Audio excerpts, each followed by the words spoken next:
Hi hello అందరికీ welcome back to our channel. అయితే ఈరోజు మనం చపాతీ ఎలా తయారు చేసుకుందామో చూసేద్దామా.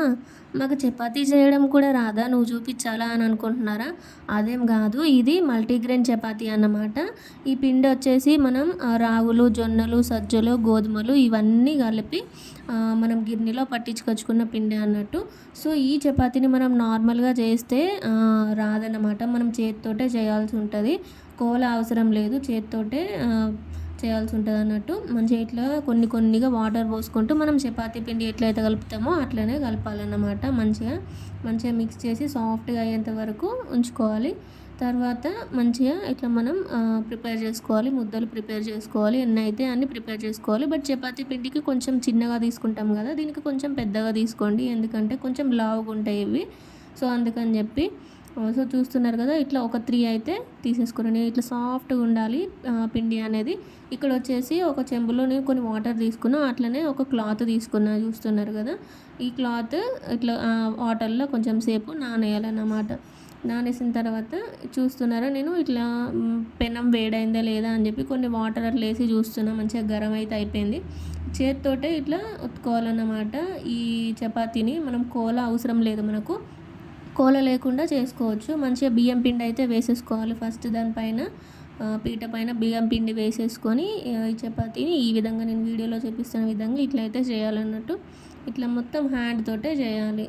ఎంతవరకు మనకి ప్రెస్ చేయడానికి వస్తే అంతవరకు మనం ఇట్లా ప్రెస్ చేసుకుంటూనే చేయాలన్నమాట. చపాతీ తిప్పుతూ.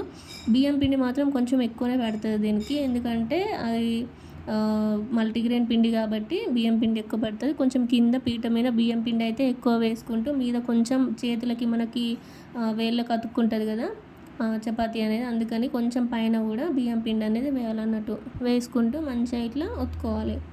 చూస్తున్నారా.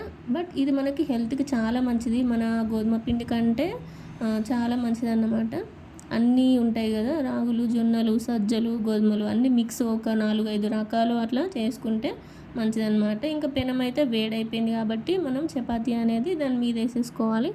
చూస్తున్నారా, ఇట్లా కొంచెం లైట్గా కాలిన తర్వాత మనం ఇందాక తీసుకున్నాం కదా వాటర్ అయితే నానేసినాం కదా, క్లాత్ అందులో వేసేసి నానబెట్టినాం కదా, అది తీసుకొని మంచిగా ఇట్లా రబ్ చేసుకోవాలి మీద, ఎందుకంటే పిండి ఉంటుంది కదా, దానికి మొత్తం పిండి ఉంటుంది కాబట్టి ఇట్లా మంచిగా రబ్ చేసుకోవాలి. మనం బియ్యం రొట్టెలు అంటారు కదా, బియ్యంతోటి మన వరిపిండి రొట్టెలు చేసుకుంటారు, సేమ్ అదే ప్రాసెస్ అన్నట్టు అట్లనే చేసుకోవాలి.